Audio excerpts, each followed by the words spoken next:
Assalamualaikum warahmatullahi wabarakatuh. Oke, selamat siang para sedulur YouTube. Ketemu lagi dengan saya Agung Wijanarko. Oke, para sedulur, di siang hari ini seperti biasa saya ingin menyapa para sedulur-sedulur saya, sobat-sobat saya, teman-teman saya yang sudah subscribe dan join di kanal YouTube saya ini. Oke, para sedulur, di siang hari ini seperti biasa kita akan ngobrol-ngobrol santai seputaran peta perpolitikan di negara kita menjelang Pilpres dan Pemilu 2024 ini.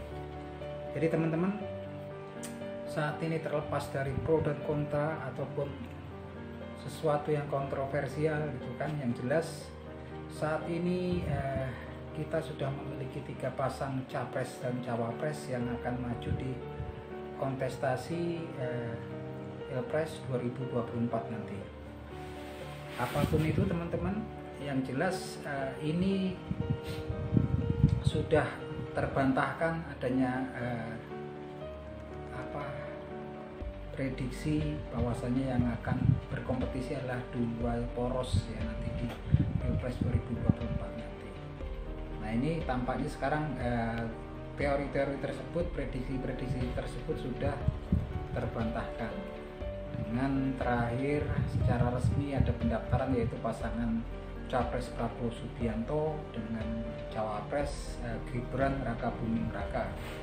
Terlepas dari segala kontroversinya, di mana untuk sampai dengan saat ini Gibran Rakabuming Raka masih merupakan kader aktif dari Partai Demokrasi Indonesia Perjuangan, yang secara sah juga Partai Demokrasi Indonesia Perjuangan sudah menetapkan Gibran Rakabuming Raka ini sebagai jurkamnas bagi pasangan Ganjar Pranowo dan Mahfud MD. Dan juga Partai Demokrasi Indonesia Perjuangan sudah menentukan capres dan cawapres mereka sendiri, yang sebetulnya biasanya setiap kader adalah tegak lurus dengan garis daripada partai ya, gitu kan. Kita nggak ngerti kenapa sampai dengan saat ini sepertinya masih adem ayem aja, walaupun kalau kita lihat beberapa elit partai daripada Partai Demokrasi Indonesia Perjuangan sepertinya juga sudah sudah tampak ya perasaan nggak happy, nggak senangnya. Jelas banget ya teman-teman di sini kan, jelas bahwa ini tindakan-tindakan yang sebetulnya bukan tindakan seorang negarawan. Kontroversial apapun itu gitu kan, karena ini juga kan sepertinya nggak masuk di akal gitu kan. Terlepas dari itu, kita sekarang adalah akan membahas tentang strategi-strategi politik dari beberapa pasang ya. Pasangan Anies Baswedan, Gus Muhaimin Iskandar tentunya sekarang mendapatkan keuntungan ya daripada kemudian gesekan ataupun friksi di kubu seberang. Tentunya juga serangan ataupun kampanye terhadap pasangan tersebut pastinya di media sosial saat ini nihil, berkurang drastis sama sekali, dan kemudian ini bisa menguntungkan bagi pasangan tersebut untuk mengkonsolidasi, kemudian juga kemungkinan untuk menarik simpati daripada kemarin para pendukung-pendukung di kubu seberang gitu kan, di kubu seberang yang mungkin banyak juga yang kecewa gitu kan atas kemudian dugaan prediksi keputusan MK yang kemudian dianggap memberikan karpet merah, memberikan celah pada Gibran Rakabuming Raka untuk menjadi cawapresnya Presiden Prabowo Subianto, capres Prabowo Subianto, yang dulu sebetulnya juga sepertinya hanya dikertawakan gitu kan, sepertinya nggak dianggap sebelah mata karena memang tidak ada bukti dan sekedar hanyalah prediksi, asumsi dan dugaan. Tapi kesininya kemudian ketika betul-betul terjadi dipaksakan ya sepertinya, kemudian Gibran Rakabuming Raka bergabung dengan Capres Prabowo Subianto, sepertinya memang kemudian ada koneksi-koneksi gitu kan, walaupun rapi tidak terlihat tapi baunya tercium gitu kan. Terlihat juga banyak influencer, para tokoh-tokoh di media sosial yang pengaruhnya sangat kuat gitu kan, yang dulu loyalis ataupun pendukung daripada Presiden Joko Widodo sekarang juga berbalik menyerang ya, berbalik menyerang, mengkritisi gitu kan. Nah, ini kita lihat artinya di ini posisi-posisi seperti ini menguntungkan daripada kubu Anies Baswedan dan Gus Muhaimin Iskandar gitu kan. Nah, kalau kita menilik ke kubu Ganjar Pranowo dan Profesor Mahfud MD, ini tampaknya juga sepertinya agak ada trouble gitu kan, sedikit banyak ya, karena memang kemudian kalau kita lihat memang adanya kemudian daripada putra-putra Presiden Joko Widodo, di sini ada Kaisang Pangarep yang kemudian bergabung dengan PSI yang kemudian bergerak cepat untuk kemudian melakukan konsolidasi dengan melakukan kunjungan-kunjungan kerja gitu kan, silaturahmi kepada para pengikut Presiden Jokowi yang lebih kita kenal sebagai projo ataupun relawan-relawan Presiden Jokowi yang memang banyak ya organisasinya secara agak cepat. Ketua Ketum PSI yaitu Kaisang Pangarep langsung mengunjungi bersilaturahmi terhadap para simpatisan relawan Presiden Jokowi yang notabene adalah ayah anda beliau gitu kan. Di sisi lain juga PSI kemudian menyatakan dukungannya kepada pasangan Prabowo Subianto dan Gibran Rakabuming Raka. Yang jelas inilah ya teman-teman fenomenanya. Kalau kita lihat PSI sendiri profilnya sama ya dengan PDI Perjuangan gitu kan. Dan kemudian Gibran Rakabuming Raka ini tentunya kita nggak tahu kepopulerannya kalau untuk seluruh Jawa Tengah, tapi kalau kita lihat kalau di belakangnya ada Presiden Joko Widodo, kita nggak tahu ya hitung-hitungannya kemudian, karena sangat identik. Dan juga sepertinya yang akan dikeruk ya, yang akan ditarget adalah para simpatisan, para pendukung gitu kan, ataupun relawan Presiden Joko Widodo, yang mana tampak kemarin beberapa waktu yang lalu juga Ketua Projo gitu kan, Projo ini kemudian melayangkan dukungannya ya, melabuhkan dukungannya kepada pasangan Prabowo Subianto dan Ganjar Pranowo, Prabowo Subianto dan Gibran Rakabuming Raka. Dulu sempat bertebaran isu bahwasanya ya, sepertinya tanpa seizin Presiden Jokowi gitu kan, sepertinya kan nggak mungkin gitu kan. Relawannya itu tentunya garis lurus, tegak lurus, garis terhadap orang yang mereka dukung, orang yang mereka usung tentunya. Dan betul kan memang sekarang mereka sudah tampak ini ya, walaupun kemudian terjadi perpecahan friksi karena kita lihat beberapa relawan Presiden Joko Widodo di beberapa wilayah seperti di Sumsel, kemudian ada di Kalimantan ya, kayaknya kemarin Kalimantan Timur atau mana gitu kan, itu kemudian menyatakan keluar gitu dan menyatakan kekecewaan gitu kan. Mereka kemudian melepas kaos mereka sebagai relawan Presiden Joko Widodo gitu kan, bahkan bangunan-bangunan yang dijadikan rumah para pendukung Joko Widodo juga kemudian diubah. Mereka menyatakan juga mereka mendukung pasangan Ganjar Pranowo dan Mahfud MD. Yang jelas di sini ada sebagian beberapa pendukung Presiden Joko Widodo yang kemudian bergabung mendukung pasangan Prabowo Subianto dan Gibran Rakabuming Raka.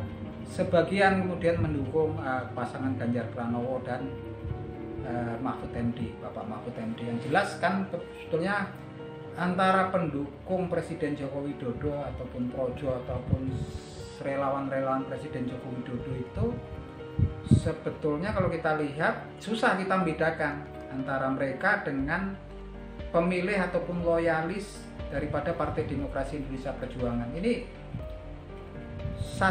sebenarnya mirip ya, satu jenis. Biasanya kalau dulu itu kalau sebelum ada Prabowo Subianto dan Gibran Rakabuming Raka ini, tentunya kalau di situ ada relawan Joko Widodo, fans Joko Widodo, simpatisan Joko Widodo, tentunya otomatis mereka adalah pendukung daripada pemilih ataupun simpatisan daripada Partai Demokrasi Indonesia Perjuangan. Sekarang tampaknya hal tersebut agak berubah ya, konsep tersebut. Yang jelas hal seperti ini memang wajib ataupun sudah merupakan alarm merah untuk Partai Demokrasi Indonesia Perjuangan untuk kemudian menyikapi, untuk lebih kemudian fokus juga ya, karena memang ini dari dalam ya gitu kan. Pastinya nanti kan ini kampanyenya kan memang targetnya di Jawa Tengah, sementara pasangan Ganjar Pranowo ke Bapak Mahfud MD ini utamanya sebetulnya fokusnya di Jawa Timur, suara di Jawa Timur ya. Enggak tanpa menafikan, mengecilkan provinsi-provinsi lain di Indonesia, tapi memang perang brandnya ini memang di Pulau Jawa ini ya, Jawa, DKI Jakarta, Jawa Barat, Jawa Tengah, Jawa Timur. Dan dengan pemilihan pasangan Bapak Mahfud MD tentunya untuk mengimbangi pasangan Anies Baswedan yang kemudian mengambil Gus Muhaimin Iskandar ya, tentunya wilayah perebutan pengaruhnya adalah di Jawa Timur. Sementara kalau lengah dari belakang ini ada Prabowo Subianto dan Gibran Rakabuming Raka yang kemudian sepertinya memang menusuk di jantung ya, karena yang tentunya target mereka adalah wilayah Jawa Tengah. Yang wilayah Jawa Tengah ini seperti yang kita tahu adalah kandang banteng, lumbung suaranya Partai Demokrasi Indonesia Perjuangan gitu kan. Yang jelas sedikit pecah lah konsentrasinya pastinya kan, sedikit pecah konsentrasinya, dan memang kalau kemudian nggak dicermati oleh para elit partai politik Indonesia, Partai Demokrasi Indonesia Perjuangan, bisa blunder ya gitu kan. Karena di sini kemudian ada sokongan nggak cuman dari Gibran Rakabuming Raka yang identik dengan Presiden Joko Widodo, di situ juga ada partai PSI ya, ada PSI, Partai Serikat Indonesia, dengan ketumnya yang juga putra Presiden Joko Widodo, Kaisang Pangarep. Kayaknya memang mereka bersatu padu nih ya tampaknya kan. Nah ini kan memang kemudian serangannya sepertinya lebih juga ke pileg ya, pemilunya juga ini kan gitu kan. Karena memang yang dikunjungi, memang ditarget oleh Kaisang Pangarep sebagai ketum PSI ini adalah relawan-relawan pendukung Presiden Joko Widodo yang notabene adalah ayah daripada Kaisang Pangarep. Begitupun juga Gibran Rakabuming Raka, kita nanti akan lihat program-program dan memang kemudian pergerakannya kesininya akan semakin lebih menarik ya, terlepas kemudian apa yang kontroversi yang terjadi di belakangnya. Itu yang jelas nanti memang ini tambah seru karena sepertinya kompetisinya jadi 3 ya, segitiga ini kompetisinya. Yang jelas dengan kondisi-kondisi ini pasangan Amin ataupun Anies Baswedan Gus Muhaymin Iskandar semakin di atas angin semakin diuntungkan ya gitu kan. Saya yakin itu semakin diuntungkan, semakin memang di atas angin dan semakin mudah berkonsolidasi. Dan memang ada kemungkinan juga kemudian orang-orang yang memang di tempat kita ini kan pemilih itu memang kemudian ada juga pemilih yang netral. Pemilih netral ini biasanya orang intelektual, akademisi yang memang tingkat pendidikannya memang sudah tinggi. Biasanya mereka juga bukan simpatisan gitu kan. Mereka itu adalah pemilih-pemilih netral yang utamanya saya pikir adalah mereka berpusat di kota-kota besar ya. Ini pastinya juga akan berpikir ulang, dan bahkan ada kemungkinan sepertinya kalau kita lihat sentimen negatif dari masyarakat, kemudian dari kejadian-kejadian yang terjadi belakangan ini, tampak ya teman-teman saat ini memang di media massa ya banyak terjadi demonstrasi yang memang menyatakan ketidakpuasan terhadap keputusan MK kemarin tentang persyaratan usia ataupun batas usia dan persyaratan untuk menjadi capres dan cawapres yang memang sudah secara sah diputuskan oleh MK gitu kan. Tapi penolakan di masyarakat itu sudah luar biasa gitu kan, baik memang kemudian dari orang-orang yang juga kontra dengan Presiden Joko Widodo, tapi juga dengan terhadap orang-orang yang juga dulunya adalah loyalis ataupun pendukung Presiden Joko Widodo. Kondisi ini juga memungkinkan orang-orang tertentu yang sifatnya intelektual, bersifat netral, non partisan pastinya akan berpikir ulang.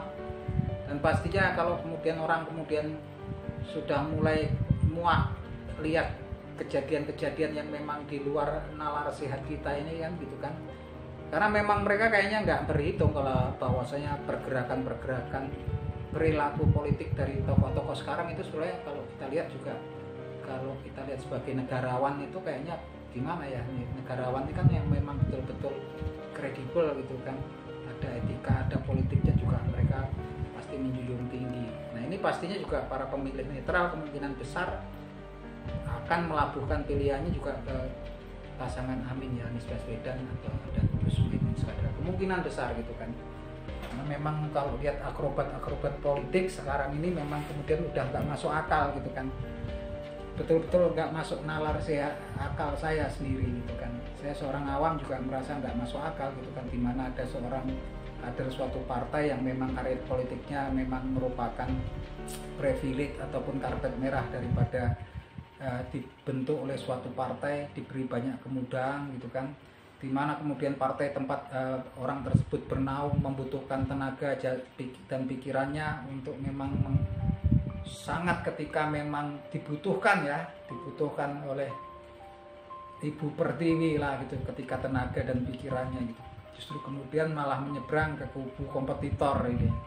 Dan itu juga sampai sekarang juga kan gantung, kok aneh gitu kalau kemudian nggak kemudian mengundurkan diri dari Partai Demokrasi Indonesia Perjuangan. Tapi terlepas dari itu teman-teman, kita semua berharap bahwasanya nanti pemilu dan pilpres dan pemilu 2024 nanti berjalan dengan baik, berjalan dengan damai, tentram, dan kita kemudian mendapatkan pasangan capres dan cawapres yang betul-betul mumpuni untuk memberikan ide dan gagasan ataupun jalan keluar terhadap masalah-masalah yang akan menghadang bangsa Indonesia di 2024 ke sono. Karena memang saat ini dunia lagi nggak baik-baik aja ya, memang lagi krisis global gitu kan. Kalau kita kayak saya sendiri ya sekedar penonton tuh ya bisanya cuma memberikan komen gitu kan, ngobrol-ngobrol seperti ini, kemudian melabuhkan suara kita yang utamanya cuma satu. Yang jelas harapan kita ya kita nggak punya kepentingan apa-apa. Kepentingan kita adalah cuma mendapatkan pemimpin yang adil dan bijaksana gitu kan. Dan di sini saya ngobrol cuma untuk sharing, berbagi cerita dengan teman-teman gitu kan. Apapun itu, banyak orang dari kita kemudian anti politik, mereka bilang saya nggak suka politik, saya benci politik, tapi pada akhirnya mereka juga nyoblos suara gitu kan. Ini memang kita nggak bisa lepas sebetulnya kan, suka nggak suka, karena memang kemudian hasil daripada konsekuensi pilihan politik kita adalah kita mendapatkan pemimpin ya, yang mungkin pemimpin itu pas atau enggak kita nggak ngerti kalau kemudian kita nggak kemudian ngobrol-ngobrol berpikir secara rasional seperti ini. Oke, itu teman-teman, ini obrolan saya, sekedar obrolan singkat, semoga bisa menghibur teman-teman. Jangan lupa subscribe dan press bell-nya supaya teman-teman dapat notifikasi kalau saya live lagi gitu, bikin konten. Oke gitu teman-teman, salam seduluran dari saya, Bung Wijanarko dari Yogyakarta.